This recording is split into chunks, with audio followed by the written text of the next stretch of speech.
ಹೇಳಬೇಕು, ನಮಗೆ ಅರ್ಥ ಆಗುವುದಿಲ್ಲ. ಭಗವಂತನ ಮಹಿಮೆ ಹೇಳಬೇಕಾದ್ರೆ ಭಗವಂತನ ಭಕ್ತರ ವೈಭವ ಹೇಳಬೇಕು.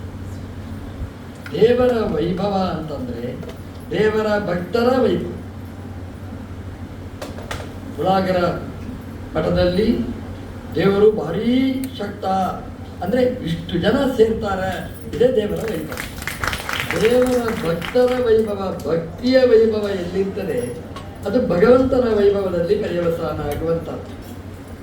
ವೈಷ್ಣವಂ ಚರಿತಂ ವೈಷ್ಣವಾನಂತೂ ವಿಷ್ಣುದ್ರೇಕಾಯ ಕಥ್ಯತೆ. ನಮ್ಮ ಆಚಾರ್ಯರು ಹೇಳ್ತಾರೆ, ವಿಷ್ಣುದ್ರೇಕ ಅಂದರೆ ಏನು? ವೈಷ್ಣವರ ಚರಿತ್ರೆ, ಭಗವದ್ ಭಕ್ತರ ವೈಭವ ಹೇಳಿದರೆ ಅದು ಭಗವಂತನ ವೈಭವದಲ್ಲಿ ಪರ್ಯವಸಾನ ಆಗುತ್ತೆ.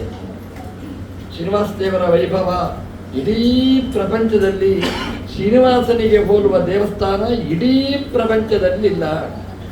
ಇದು ಹಿಂದೂ ಸಮಾಜದ ವೈಭವ. ಇದು ಕ್ರಿಶ್ಚಾನಿಟಿ ಇರಲಿ, ಮುಸಲ್ಮಾನರು ಇರಲಿ, ದೇವಸ್ಥಾನಕ್ಕೆ ಹೋಗುವುದು ಬಹುಮಂದಿ ಇರತಕ್ಕ ಭಕ್ತರು ಅಂತಂದರೆ ನಮ್ಮ ಹಿಂದೂಗಳಿಗೆ ಮಾತ್ರ. ಅದು ಶ್ರೀನಿವಾಸನ ವೈಭವ. ಭಕ್ತರ ವೈಭವ ಭಗವಂತನ ವೈಭವದಲ್ಲಿ ಅದು ಪರ್ಯವಸಾನ ಆಗಿದೆ. ಹಾಗಾಗಿ ಭಾಗವತರ ಕಥೆಯನ್ನು ವಿವರಿಸಿದೆ, ಭಕ್ತರ ವೈಭವವನ್ನು ವಿವರಿಸಿದೆ.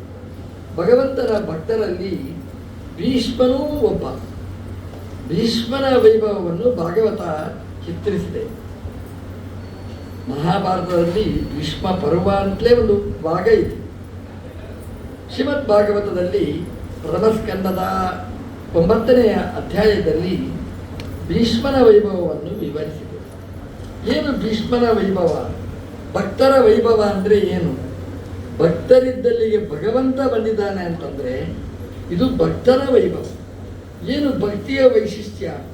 ಏನ್ರಿ ರಾಯರು ಅವರ ಮನೆಗೆ ಬಂದು ಮಂತ್ರಾಕ್ಷತೆ ಪುಷ್ಪ ಕೊಟ್ಟರು ಸ್ವಪ್ನದಲ್ಲಿ, ಇದು ವೈಭವ. ಅಂದರೆ ನಾವಿದ್ದಲ್ಲಿಗೆ ದೇವರು ಗುರುಗಳು ಬರಬೇಕು, ಇದು ನಮ್ಮ ವೈಭವ. ದೇವರ ವೈಭವ ಹೇಗೆ ಭಕ್ತರ ಸಂಖ್ಯೆ ಇರಬೇಕು, ಭಗವಂತ ನಮ್ಮಲ್ಲಿ ಬಂದರೆ ಅದು ಭಕ್ತರ ವೈಭವ.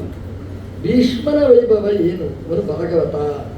ಯಾಕೆ ಭಾಗವತ ಅಂತಂದರೆ ದೇವರಿದ್ದಲ್ಲಿಗೆ ಭೀಷ್ಮ ಬಂದದ್ದಲ್ಲ, ಭೀಷ್ಮ ಇದ್ದಲ್ಲಿಗೆ ದೇವರು ಬಂದ. ನಾವು ಹೇಳುದುಂಟು, ನಮಗೆ ಕಾಲು ನೋವು, ಬೆಡ್ ರೆಸ್ಟಲ್ಲಿ ಇರ್ತೇವೆ, ಯಾರೋ ಪೂಜ್ಯರು ನಮ್ಮ ಮನೆಗೆ ಬಂದರು, ಏನ್ರಿ ಅವರ ಮೇಲೆ ಅಭಿಮಾನ, ಸ್ವಾಮಿಗಳೇ ಅವರ ಮನೆಗೆ ಬಂದರು, ಮಾತಾಡಿಸಿ ಹೋದರು, ಮಂತ್ರಾಕ್ಷ ಕೊಟ್ಟು ಹೋದರು ಅಂದರೆ ಎಷ್ಟು ಖುಷಿಯಾಗುತ್ತೆ ನಮಗೆ.